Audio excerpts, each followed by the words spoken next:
to new teacher support, to teacher leadership development. And our institute and our partnership includes many of the universities and colleges in the area working together. So our motto is doing together what we cannot do alone. So we're excited to kick off our new identity and continue working with educators in the region to support our students and to move STEM education forward. Now I'll pass it along to the co-director of our program, Augusto.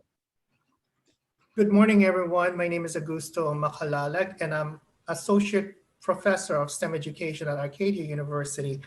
We started this more than a year ago, and this project was funded by the National Science Foundation for us to promote social scientific issues. And I remember doing this kickoff event at Temple University. We had a good turnout, and we are happy.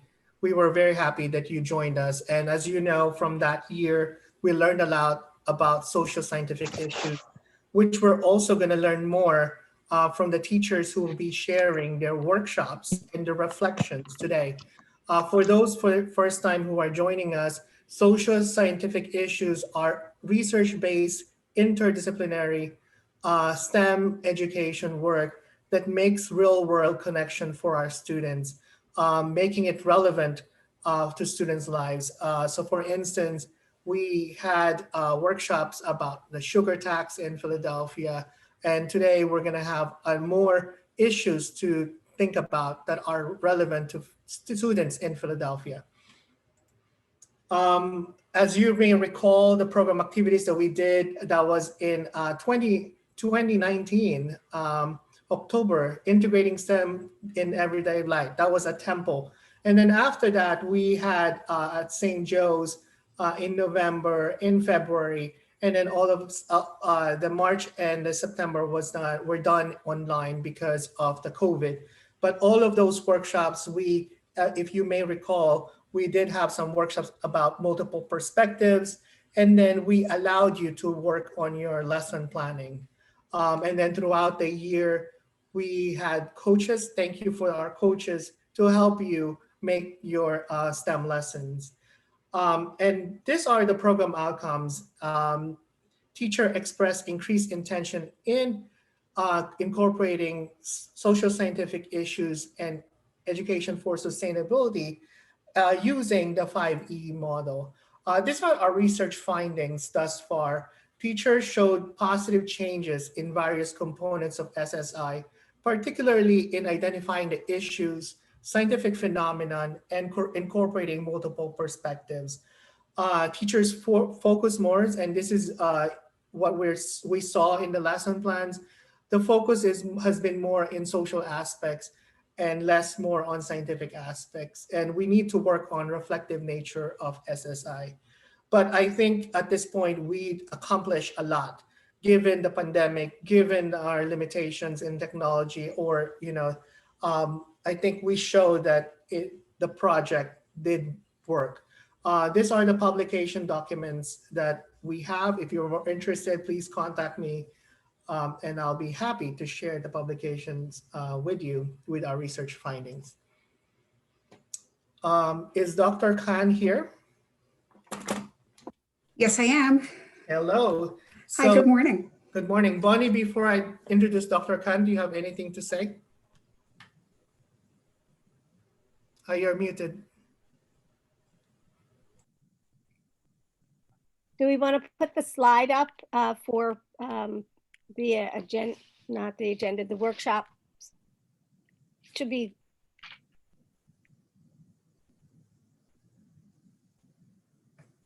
Yeah. And I'm not sure, let's see. Do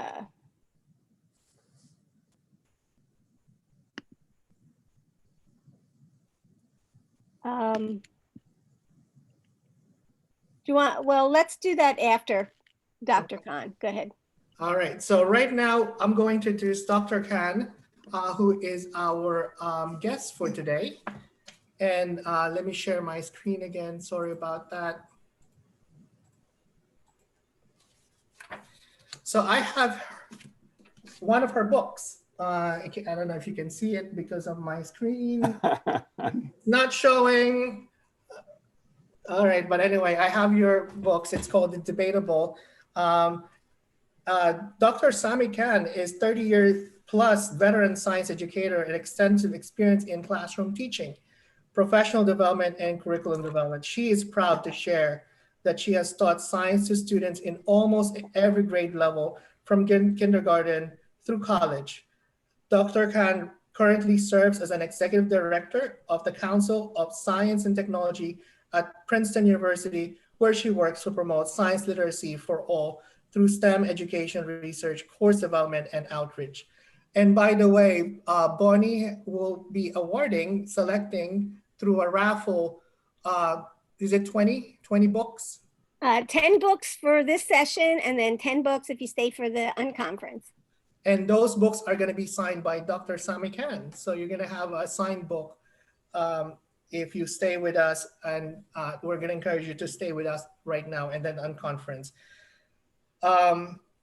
So Dr. Kahn received her Doctor of Philosophy of Science Education from University of Florida, Doctor of Jurisprudence from Environmental Law from Rutgers University, and she has been a teacher in New York for some time. So let us welcome Dr. Sami Kahn. Thank you. Hi, good morning, everyone. So good to see you, or sort of see you. Welcome. And thank you so much, Victor and Augusto, for having me here. And thank you so much, all of the teachers, for being here. I really want to echo what Victor said, to just thank you so much for all you're doing in the classroom every year, but especially this year through these challenges. And I really want to thank you for being on Zoom on a Saturday, for making the choice to be here today, which speaks volumes about your commitment to the classroom. So thank you so much, everyone. I'm going to share my screen here. And let's see, hold on. Hopefully this will work well. So everyone, what I'd like to do today to kick off this wonderful conference is really just sort of lay the groundwork for everyone to really just have a common start for the wonderful day that you have ahead. I looked at the agenda and it's really just jam-packed with wonderful learning opportunities for everyone. I also just wanted to make sure, because I know that we have folks in the audience who have been working on this project for some time.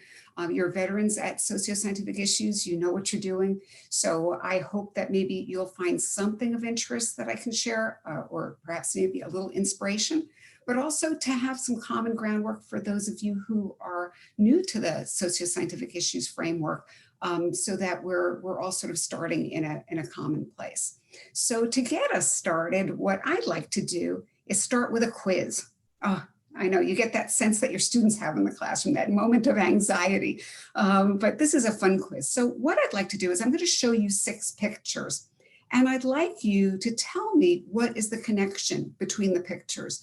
And you can use the chat box to do that. Hopefully I'll be able to monitor that pretty easily. So here are the pictures.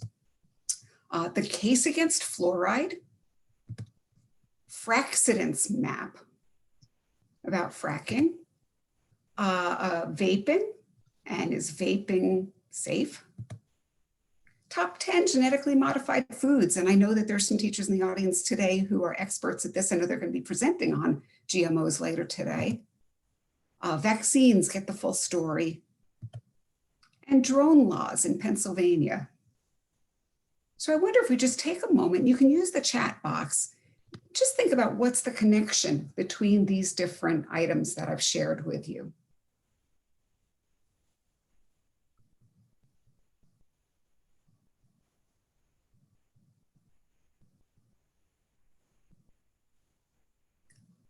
Someone said chemicals.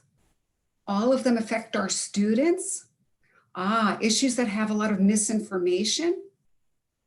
They have some controversy, public debates, health and safety, ethical issues, pros and cons, politically charged, controversial. The country is divided about them.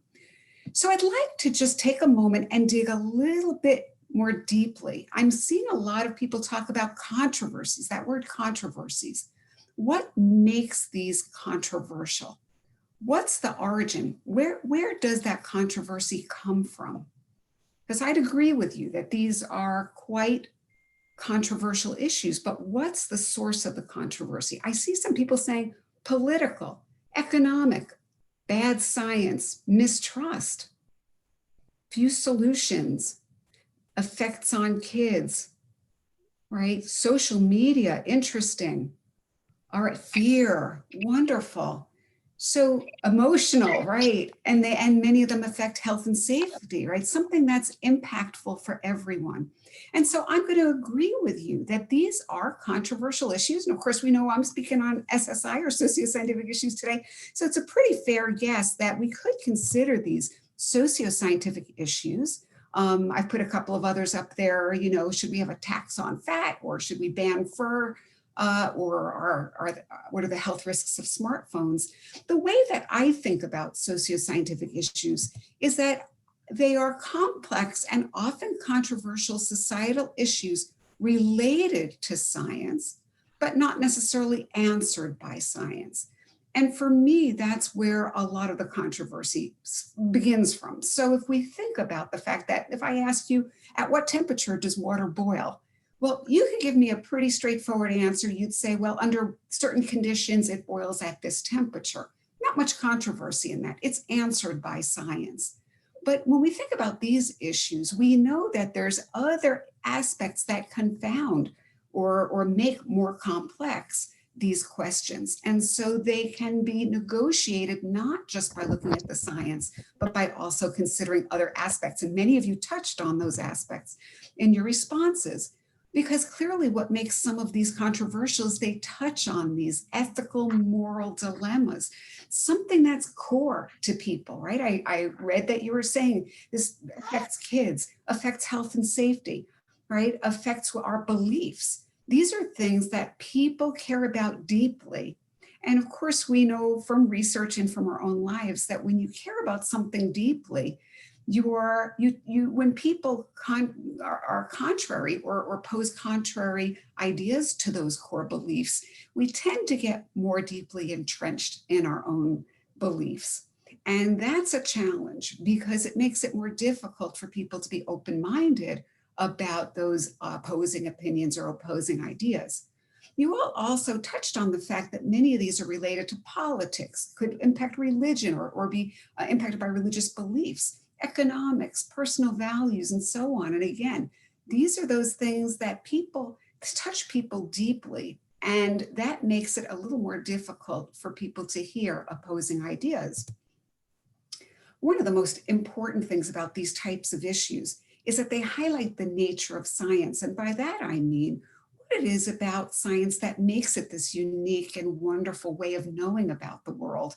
But also the way that science moves forward.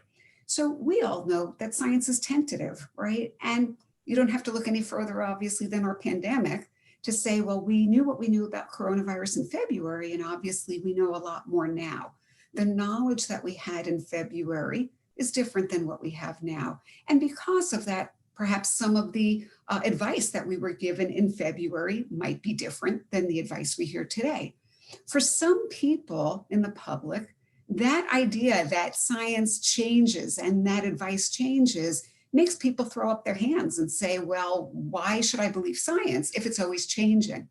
But we know as scientists that that's the way science progresses, and that's a good thing. We wouldn't want our scientific understanding to stay in one place and be stagnant. So these issues really do highlight the nature of the tentativeness of science. They also bring in the sociocultural influences that science draws upon. So if I think back to, again, the coronavirus, whether to wear a mask or not wear a mask, well, making that decision certainly is informed by science and the science on that, but it might also touch on some sociocultural influences of, depending where you are in the country, what are some of the beliefs among your family, among your colleagues, and so on. And that's the same for all science, that it's impacted by humans. And so those sociocultural influences play a part. It also, these issues bring into bear skepticism. And we know that scientists are skeptics, right? Don't tell me, show me. I want to see the evidence. And I'm not going to believe something until I have some evidence to back it up. So the nature of evidence and the idea of thinking about things, do you believe or don't you believe? What's that tipping point where you say, well, maybe, to, yeah, I'm pretty sure that this is what I believe. It forces that issue. These issues also highlight debate and communication between scientists. And this is actually one of my favorite aspects of it, because when I hear people talk, public who are not science teachers, not scientists, they'll often say, well, I read a study that said chocolate's good for me and another one that said chocolate's bad for me. And if scientists can't agree, then why should I agree? And of course, the fact that scientists debate and communicate is the beauty of it, isn't it? I mean, we need that debate. The debate is what brings all of this to bear, that scientists do appreciate differences in each other's research, that they're able to poke holes in each other's research, that they're able to build upon each other's research and have that scholarly conversation. So these things are all coming to bear with the negotiation of these socioscientific issues. These issues touch again on the empiricism of science. And what I mean by that, of course, is that science is based on data. Data can come in many forms. It's not just numbers. There's lots of ways to collect data and information, but ultimately, science is not just about intuition. It's not just about what I feel or what I sort of have a sense of. It's about data. And so that's really important to think about as we negotiate these socioscientific issues. But what constitutes data? What constitutes quality data? These are things that really get at that controversy in terms of what to believe and what not to believe. One of the most amazing things about these socioscientific issues, and again, one of the challenges and things that make them a bit more controversial, is that when we think about our position on these issues, we need to consider the consequences of our decisions on others. It could be my actions or my inactions on an issue and how it might impact my health, my family's health, or life. It could be something that impacts my community, could be something that impacts the world, the environment, and so on. And so that makes them that much more deep and important. And so when we negotiate these socioscientific issues, the beauty of it is that by having students really start to think about the consequences of their actions, well, that's the definition of character. That's actually the definition of what character means. It's that we are able to think about others and the impact of our actions and inactions. Now, I know that Augusto had talked a little bit about some of the research base on SSI, but I'd like to share just a little bit more about this because I know all of you as educators, you are at your virtual desks or at school desks, and there are so many different curricular ideas that pass on across your desk and across your mind. You're told, try this, try that, try everything. And I know as a teacher for so many years, I at times was overwhelmed. What should I try? What shouldn't I try? I have only so much time and energy and resources to do things. One of the most compelling things about SSI is that it has one of the strongest research bases around for educational frameworks in science. We know that SSI in the classroom promotes students to retain the content because, of course, it's contextualized. Students aren't learning science in a vacuum. They're contextualizing it in ways that are meaningful for them. And we know through learning sciences that when that happens, it forms more critical memories and it helps students to get that information as they need it. We also know that it helps students to apply science in everyday real world context, which is the whole idea of this conference, right? That students aren't simply learning science to pass a test to go on to whatever they're going to do. They're going to be able to actually apply it, which is probably, as we all know, the most difficult thing to teach in a science classroom is what do you actually do with it? And so SSI does that. It embeds it in meaningful ways. Of course, we've touched on the idea that it helps students to weigh contradictory evidence. And if we think about the world today and what constitutes truth or non-truth, trust and mistrust, right? This gets at the core of how do we begin to think about evidence and how is all evidence equal? It helps students to develop and communicate arguments while appreciating others' perspectives. And again, I know Augusto commented on this about doing work on perspective taking. That actually is the focus of my research, because to me, perspective taking is probably the most important, one of the most important human behaviors that we have. Without perspective taking and without empathy, we have no way of caring for each other, no way of building character if we don't understand the impacts of others, of our decisions on others, or understanding how others might view a problem differently. So the negotiation of SSI really is impactful in that area. And as I touched on, the development of character, really understanding the consequences and having students to make valid evidence-based decisions on important issues. Now, the other thing that SSI does is it supports the next generation science standards conceptual shifts. And that was part of what the purpose of the NGSS were, built on the framework for science education, was to start thinking about science in a different way than had been done with the earlier standards. Connecting science to the real world, again, the focus of this conference, promoting the application of content, because that's always been the problem. What do I do with the stuff I'm learning? Integrating science and engineering, very, very important. And I know that in Pennsylvania, you've got the science and then you have the separate engineering standards, but beauty of SSI is you can really integrate these so easily and so naturally. And that's something that is well supported by the NGSS. Prepare students for whatever they're going to do next, college, career, and of course, my most important C is the citizenship. The idea that they are informed, impactful decision makers in their community and their worlds. SSI also aligns very naturally with the Common Core. And by that, I mean, and I know Common Core, talk about a controversial issue, but Common Core, by that I mean that it easily connects to math, to literacy, and so on. For those of you who are middle school teachers, there is no better framework that I know of for connecting across your subject areas, connecting with other faculty at your grade level, to think about social studies, math, science, and so on. And of course, as I alluded to, your new Pennsylvania Integrated Science Standards that are currently under review follow much more closely the NGSS. And so these conceptual shifts are very much inherent within those new drafts.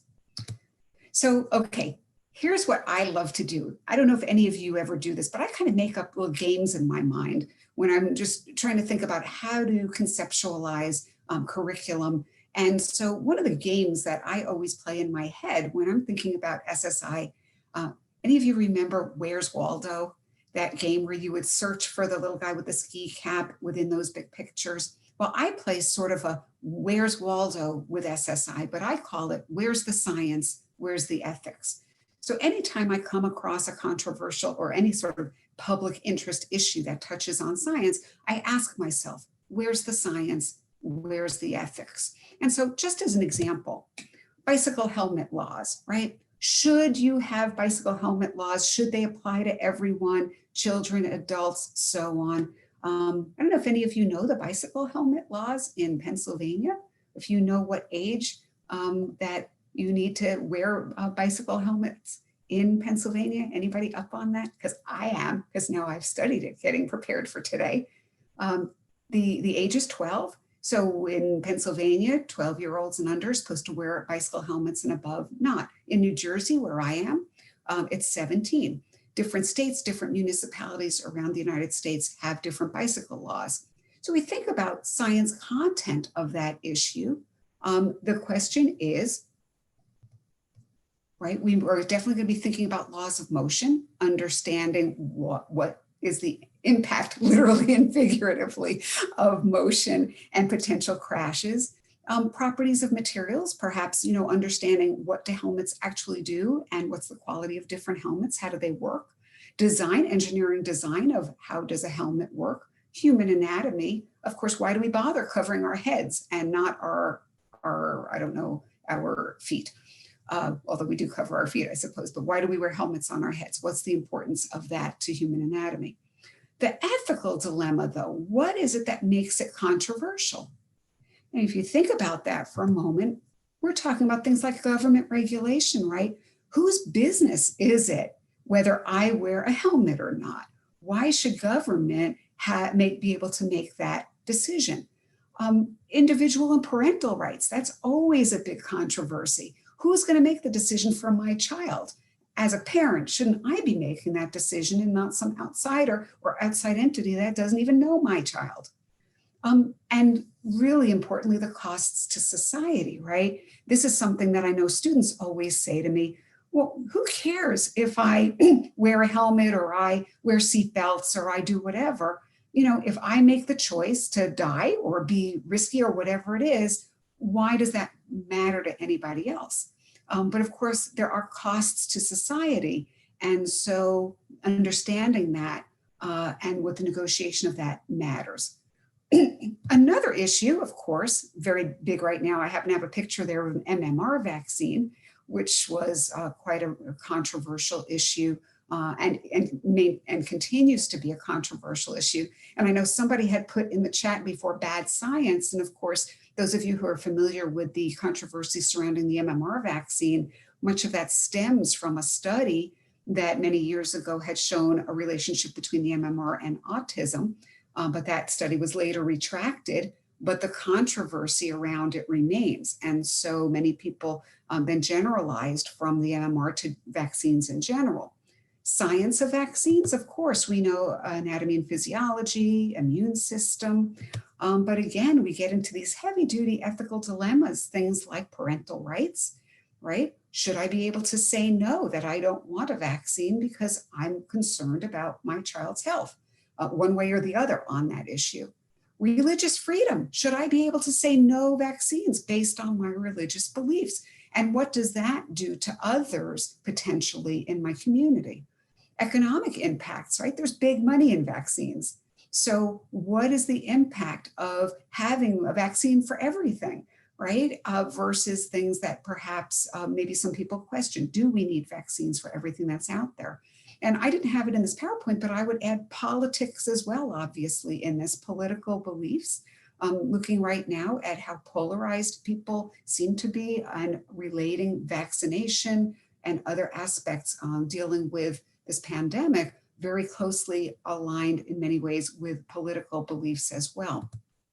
One of my favorite SSIs, now I was teaching in New York City not too long ago. One of my favorite SSIs was soda fountain drink sizes. I don't know if any of you remember this. I don't know if it made the news anywhere else, but Mayor Bloomberg at the time had wanted to impact health in New York City, was sort of like the health czar mayor in New York City. And one of the ideas was to reduce the size of soda cups. And of course, what's the science of this? Well, the idea was that we would improve nutrition. We would have lower disease, lower diabetes, reduce obesity, and so on, and even improve the environment by using less paper and less plastic and wax and so on. Now, of course, New Yorkers being New Yorkers, they just bought 2 cups instead of just 1. So in the long run, it ended up not really solving the problem that they had anticipated it to. But you think about the ethical dilemma here again, personal choice, whose business is it? Whether I want to drink myself into oblivion with big gulps and Slurpees, right? Paternalism, whose business is this? And does government have a right to regulate what I put into my mouth? And of course, the economic impacts of these types of decisions are huge as well.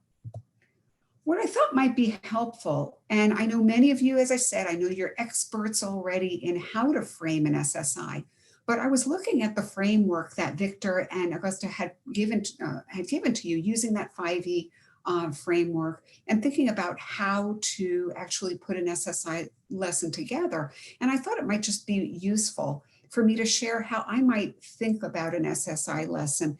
And you can think about how you might tweak it since you're the experts in your classroom. and what sort of ideas you might bring to bear with this lesson. I chose the issue, should speed limits be lowered in Philadelphia to reduce traffic fatalities? Now, this is actually an issue in the book. It's debatable, not specific to Philadelphia, but the idea of reducing speed limits to impact traffic fatalities. What's the science involved here? It's kind of similar a little bit to the helmet laws if you sort of stretch your mind a little bit. Obviously, forces in motion come to bear. How does velocity impact the force of the crash that you might have, of the collision with either a car or a person? Understanding momentum, right? P equals mv, and what impacts friction might have. So perhaps the conditions of the road might have impacts as well. This may even bring in things like reflexes and reaction time, right? How much distance do you actually need before you have a crash? Well, in part, that depends on your reaction time to what you see. So perhaps understanding human nervous system in terms of reaction time can be helpful. What are the ethics here? Well, personal freedoms, what if I want to speed? Really, what's the harm? I'm a good driver. What's the problem if I want to do 30 in a 25-mile zone? I should have the right to do that because I'm a better driver than other folks out there. And does government, what are government's motivations in this, really? Maybe they just want to make money by giving people tickets, all right? So does government have a right to really regulate this sort of thing? And then what, again, is the difference if I want to go at a certain speed if I'm not hurting anyone, right? If I'm pretty sure I'm on a road where there's not people walking across it, it's pretty empty, right? Why should society be able to impact my interests and my decision-making? So we have this issue and we framed this out. If I were planning a lesson on this or a unit around this question, I'd be thinking first about the engage, right? In a 5E lesson, what might be my engage for this? Well, I went online and I started to read about Vision Zero, which is a national movement, but has been very, very active in Philadelphia for the last few years. And the idea is to get to the point where there are no traffic fatalities in Philadelphia, in part based on reduction of speeds. So on the Vision Zero website, I saw some videos, and also on YouTube, some videos talking about Vision Zero and about the impact that the reduced speed limits may have had in certain areas. So if I were doing this, heck, I would start by showing my students a video. My engage would be a video about what's happening in the community around Vision Zero. And then what I would do is I would engage my students in some discourse.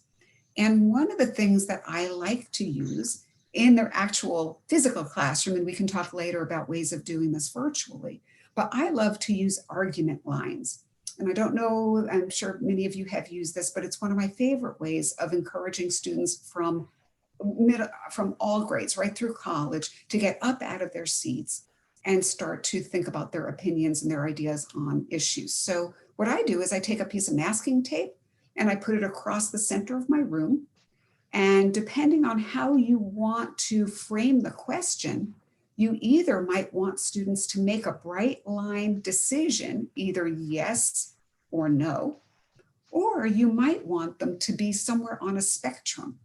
So what I would do is I would have signs that say yes or no on opposite sides of the classroom, or I might have agree or disagree. It sort of depends if you pose it as a question, should speed limits be lowered in Philadelphia? I would have yes or no. If I stated it as a statement, speed limits should be lowered in Philadelphia to reduce fatalities, I would have agree and disagree. And so on this one, I probably would have, maybe I'd have them have a bright line answer. Go on the side of the line that you feel you belong on this issue. And then I would have students talk. Why are you where you are? What's your reasoning? What are some of the ideas? What's some information that you have, or maybe some information that you need to make this decision? I also let students know that they can shift, they can move around, because whether you say that or not, you're going to see students start to shimmy around the room as people start to talk and share their ideas. It's really kind of funny when you're on an issue that's really controversial, which this one I would say is mildly controversial, on something that's a little deeper in terms of their core beliefs. You'll see students actually straddling that line because they don't want to make a decision. They don't want to be on either side. But I have students talk about this. And the last question, well, actually, I'd say one question I always ask is, what are some of the ideas here that are particularly persuasive to you? And why are they persuasive? What are the impactful arguments that your peers are making? And why do you think that is? And the last question I always ask is, what information do you need to make a better or well-informed decision on this issue? And that, of course, leads into our next step, which would be our explore, which would be some sort of authentic inquiry on the science that's involved here. I have a picture here of a wonderful teacher in Florida who does this lesson using skateboards. That teacher even also, because it's Florida, uses slip and slides. You can do that all year. So has students outside and understanding momentum that way on different surfaces. But many of you teach momentum, forces in motion, using perhaps conservation of momentum carts. I do this activity, which I said again it's debatable, using chairs that have wheels on them, and students are tasked with trying to understand what impacts the force at which an accident might have more impact. And of course, so getting into concepts of momentum.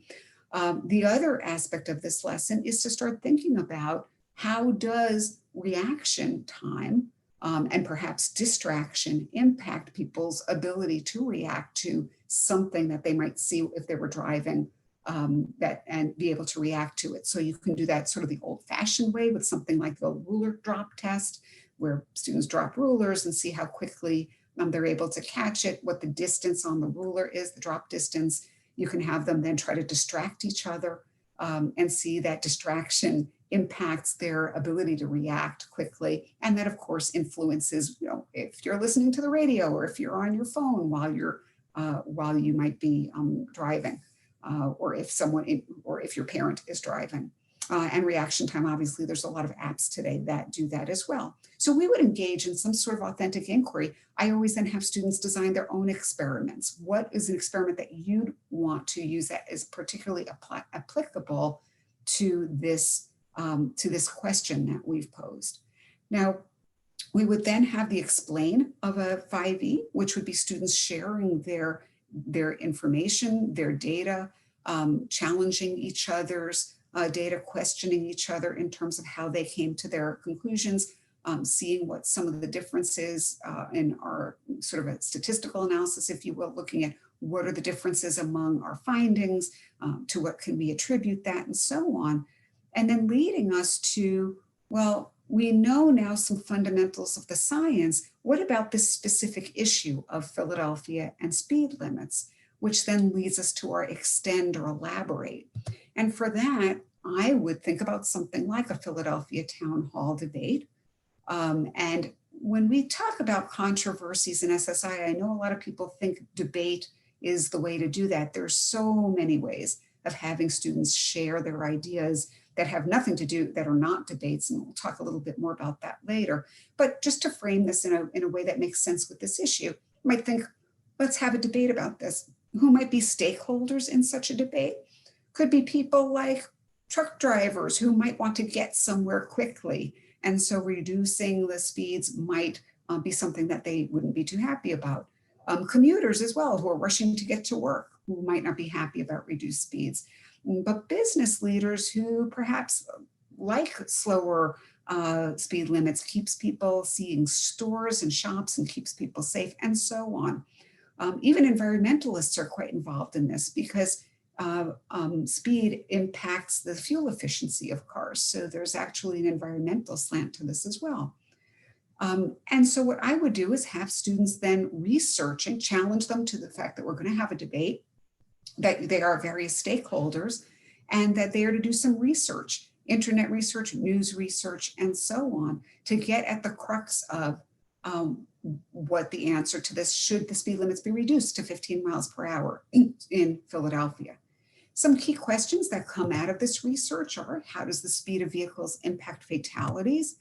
Should speed limits vary depending on weather conditions? And that, of course, gets to that idea of friction and the impact and momentum and so on. Should speed limits differ based on car truck masses? So, of course, one of the questions that always comes up is, why would we have a set speed limit if momentum is based on, in part, on the mass of the vehicle? Then why wouldn't you have differential speed limits? Why would you have a set speed limit?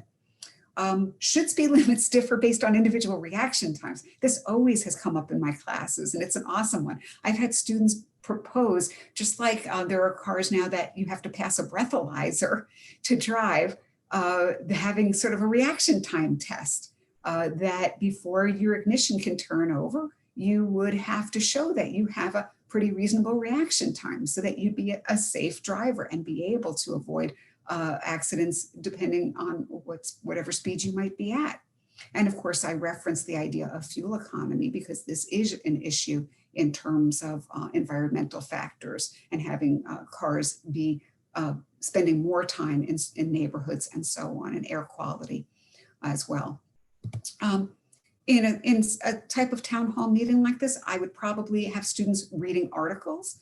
For middle school, and I know your secondary teachers, I typically give students articles to start with because I want to really help them to understand a little bit better how to analyze particular articles. So we model that.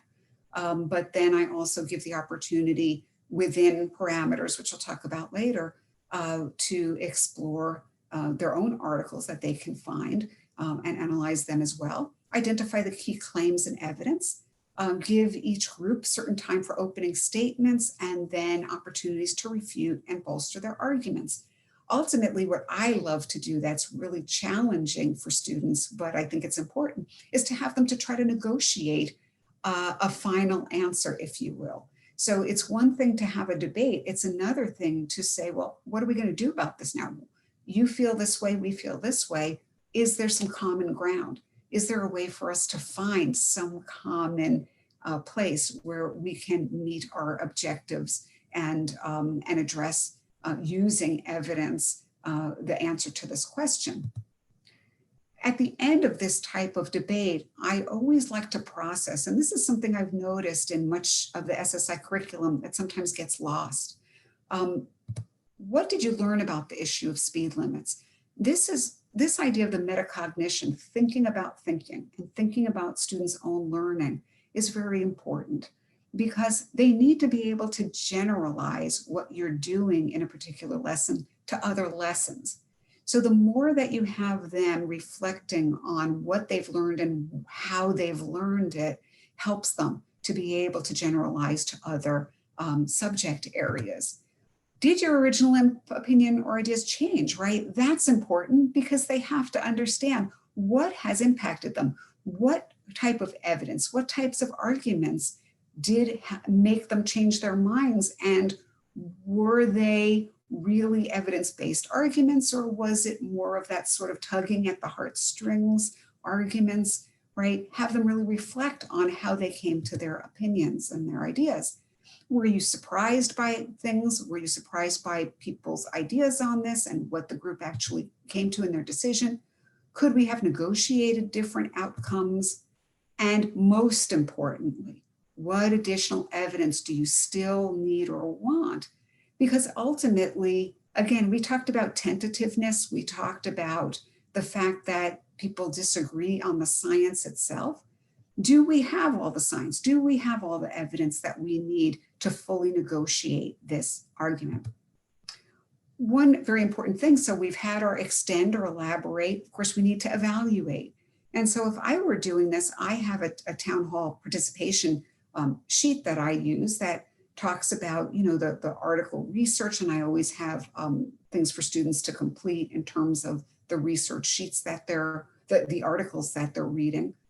Did they discuss in their did they participate in their group discussions? Did they make any evidence-based contributions to the meeting? One of the things that I do for this lesson is I have a rubric for a letter to the Department of Transportation, and in that letter needs to draw upon a certain number of elements in terms of the research they did, the research that they found from others, and so on. But an extension of this, of course, is having students do things like creating their own videos, their own public service announcements, letters to editors of the Philadelphia newspapers, creating comic strips. I had a student who created their own video game based on this lesson, and that was awesome. Actually created a video game that incorporated the momentum lessons and the cars, the impact and reaction time as well. But then we have to always ask ourselves, what are we assessing? And are we assessing the things that we care about? So in SSI, obviously, one of the things we care about is, are students really using evidence in a way that's meaningful and accurate?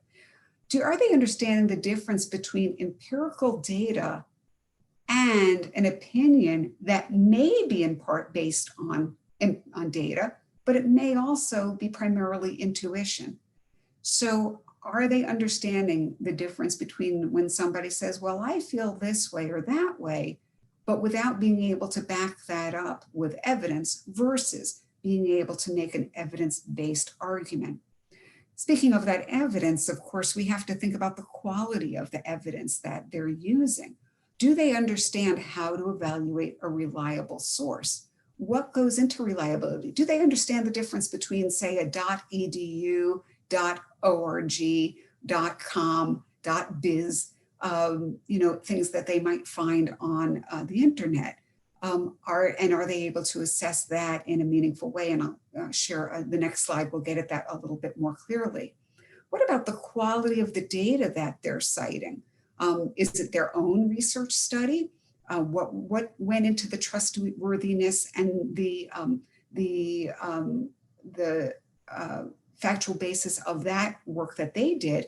Or are they citing others' research studies, and are they assessing the quality of that study as well? And of course, what we're testing on very often in our standardized tests and other tests that or other assessments that we give are they able to actually apply the science that you're trying to teach, and do they understand that science in a way that is meaningful? One of the things that I like to do in all of my SSI is provide students with graphic organizers. And yes, this even goes for the high school level. In fact, this even goes for the college level. It's for my younger students I've taught, it's something I require. For older students, I may or may not have it as maybe initially as a requirement, but then they get into the mindset of starting to think about what should they be collecting? What do they need to think about in terms of evidence? I use claims, evidence, and sources for many of the SSI that I do. So I have students make their claim, share what their evidence is, and then cite their source. Many of you are probably familiar with CER framework, the claims, evidence, and reasoning. This is not too far afield, and certainly CER is perfect for this. CERS is great too. So what's the reasoning behind how they've come to their bolstering their claim, and then what source are they looking at? I happen to think that for SSI, the source, analyzing the source of the evidence is particularly important, perhaps more so than in other frameworks. Now, how do you assess the sources?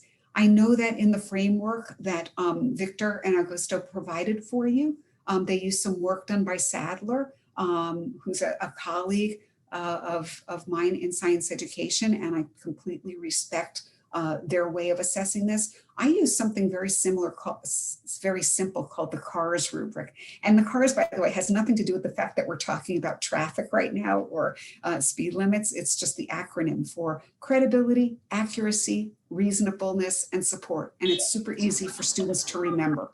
C for credibility. What do we know about this, the author's credentials? Has something been peer reviewed? Very important, and there's questions that go along with this rubric. I actually have this outlined in the It's Still Debatable book, both in It's Debatable and then in It's Still Debatable. The accuracy is what you're looking at current. Is it comprehensive? Is it reasonable? Does it seem fair and objective or highly biased?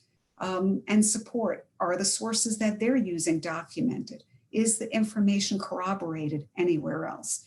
And so you can use this, and I use a graphic organizer for this, where students need to fill out the fields. I have the questions in the second column that they should be asking themselves, and then coming to some stance on and rating really how they see the quality of that evidence. So I thought, in sort of getting ready to close, perhaps sharing with you what I see as some tips for designing SSI curriculum.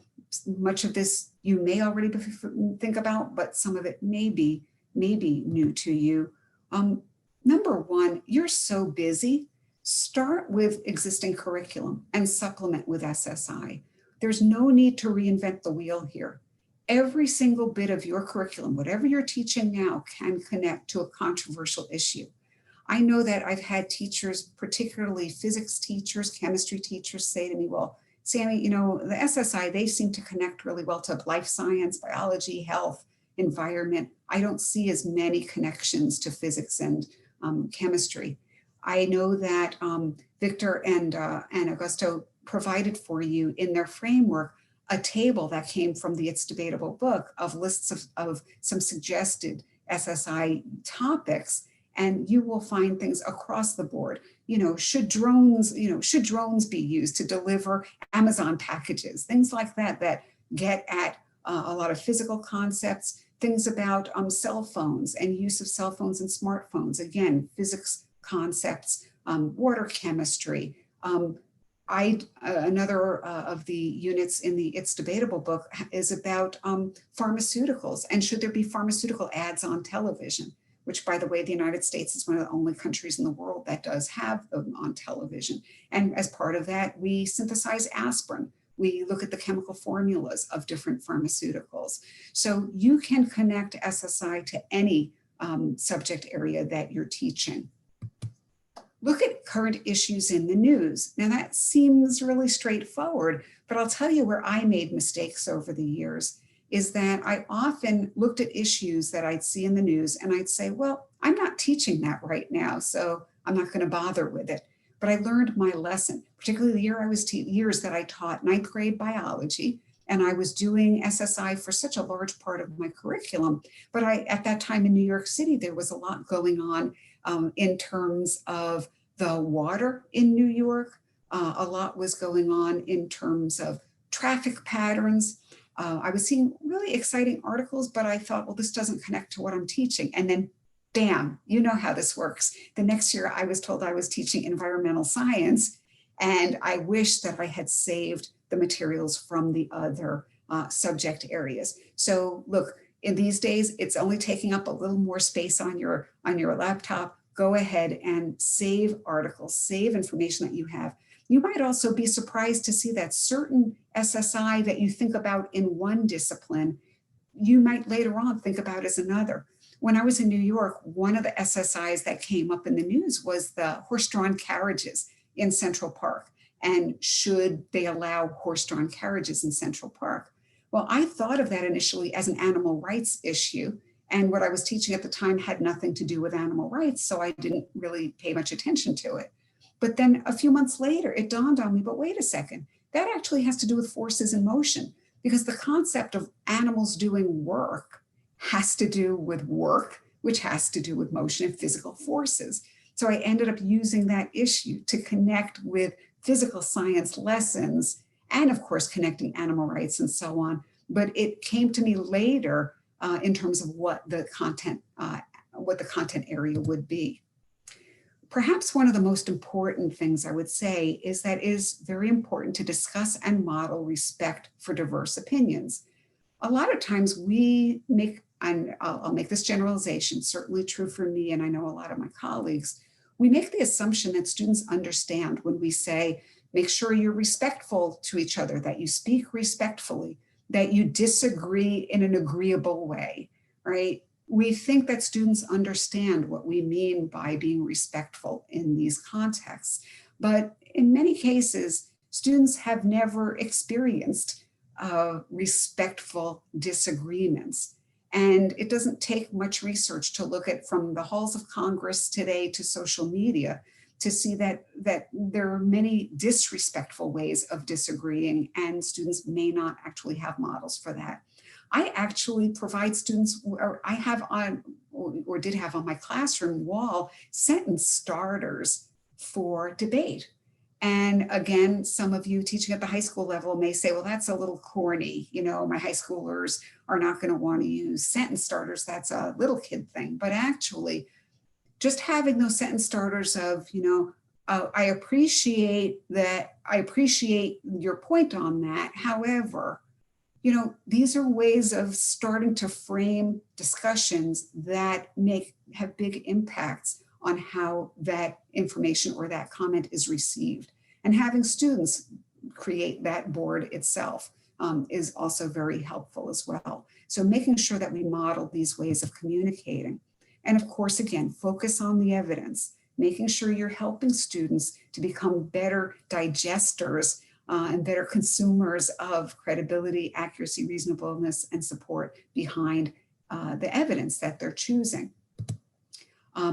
Very importantly, a lot of teachers are sometimes concerned that topics that they might choose are too hot, right? Too controversial. One of the SSI that we have in the It's Debatable book is about the Gardasil vaccine. And so it gets into STDs and cancer, rectal cancer, penile cancer, and so on. And there are people who say, well, wait a second, that's a little too hot for my classroom. It's too controversial. And what I want you to remember is that you are not teaching students what to think on these issues. You're teaching them how to think about the issues. And so there is no issue that's too hot, if you will, to do. You should be embracing that controversy, because the way that's what you're doing is helping students prepare and not be afraid of thinking about these deeper, impactful issues in the real world. And I think it's helpful to just keep your focus on what it is that you're doing. In closing, I'm just going to check the time. Okay, doing fine. My top 5 questions that I receive on SSI, I thought might be worth sharing with you. And of course, hopefully maybe we'll have time for discussion. If not now, then in the unconference later. Number 1, does the issue always have to come first in the lesson? Do you always have to introduce the SSI issue first? And I have to tell you, this is a controversial question. In the world of science ed research, this is a very controversial question.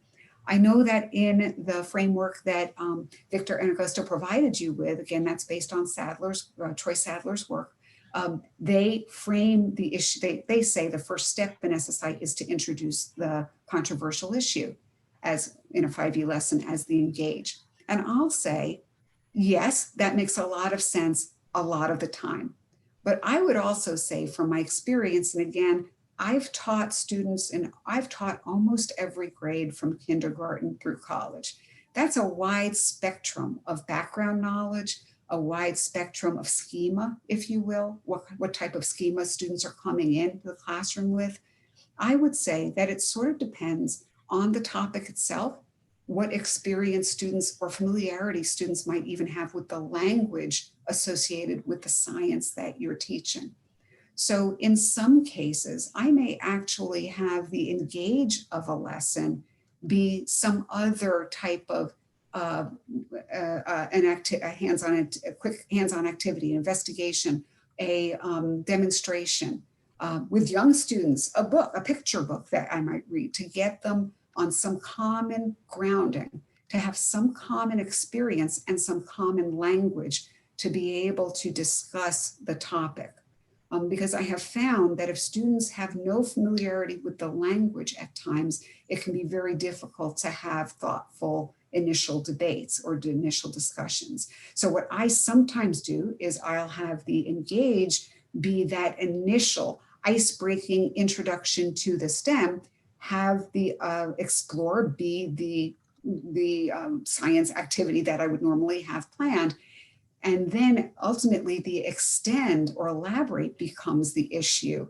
And then I use that then as part of the assessment along with or evaluation along with the science that was used. So that's my way of saying I'm sort of on the fence on this one. You are the experts for your students, and don't let anybody tell you otherwise. You know more about your students than anybody else. So you understand the rhythm of their learning, and you understand what might be appropriate. And don't be afraid to try out some different ways of doing this. Do some experimentation. If you teach multiple sections of a course, try it one way in one, try it in the other way in the other, and see what works for you. I do think that there's some place for some flexibility here. Should I share my opinion, my thoughts on the issues? This comes up all the time. Should a teacher disclose what they think about an issue? And again, this is controversial in science education. There are scholars on this issue who say, no, you should never share your ideas because it's too impactful on students, and that would skew their thinking. My thinking is, again, I think informed, and first and foremost, by having taught so many ages, ranges of backgrounds, but also on my own research, that I reframe this question and I say, it's less about my opinion, giving them my opinion or my decision, but it's more about sharing my way of thinking about an issue. So at the end of an issue or end of debate or end of a unit, students will say, well, what do you think about this? I might say, well, initially, when we talked about this, I was thinking this. But then when we did blah, blah, blah, or I saw whatever evidence, I started thinking this. And basically what I'm doing is sometimes called think aloud, right? To give students a sense of my metacognition. How is it that I'm thinking about this? Not so much a focus on what the ultimate decision is. And that's another way of helping students, modeling for students how someone with some experience in this might think about it. And so there's less focus on the opinion than the decision. Again, this is informed by what age level you're working with, how controversial the issue is. If it's super controversial, I tend to not disclose anything about what my ultimate thinking is on it. But again, I might say I found certain evidence particularly impactful to my thinking and why I felt that way. Can SSI be used with students with disabilities and English language learners? Yes and yes. And in fact, I would go a step further and say that SSI must be utilized with students with disabilities and English language learners, because ultimately SSI is about empowerment. SSI is about having a voice in the world, having a voice in your personal decision-making, societal decision-making, and who more than students who have been or maybe marginalized needs that voice. And so, yes, I believe this very much so. In It's Debatable, we gave specific accommodations for students with disabilities for each of the lessons. In It's Still Debatable, which is a K through 5, although the lessons can be easily extended beyond those grade levels, I used universal design for learning in framework in that book, and each lesson shows you what aspect of universal design is where. And that, of course, is useful and evidence-based for English language learners and students with disabilities. This leads us into another important aspect of SSI, which is that, yes, it should be used to inform social justice and negotiate social justice issues. Again, we're talking about societal issues. Even thinking about my speed limits in Philadelphia, it begs the question, whose lives are we protecting with reducing these speed limits? Who's doing the research, and in what neighborhoods is the research being done? Where are these special zones that they're assigning in the pilot studies? Which neighborhoods is that happening in? What's the socioeconomic status of or potentially racial makeup of those areas? And is social justice a factor here? I know that later on today, there's a group that's going to be talking about water issues, which I'm sure has social justice impact. Another one on the seeds group that's presenting. Again, social justice should connect to almost everything that you're doing. And my last one is, what if parents or administrators or colleagues complain about my using SSI? I know that sometimes parents, if they're not informed, might say, why are you teaching my kid about whatever? This is not science, this is ethics, this is what our family believes.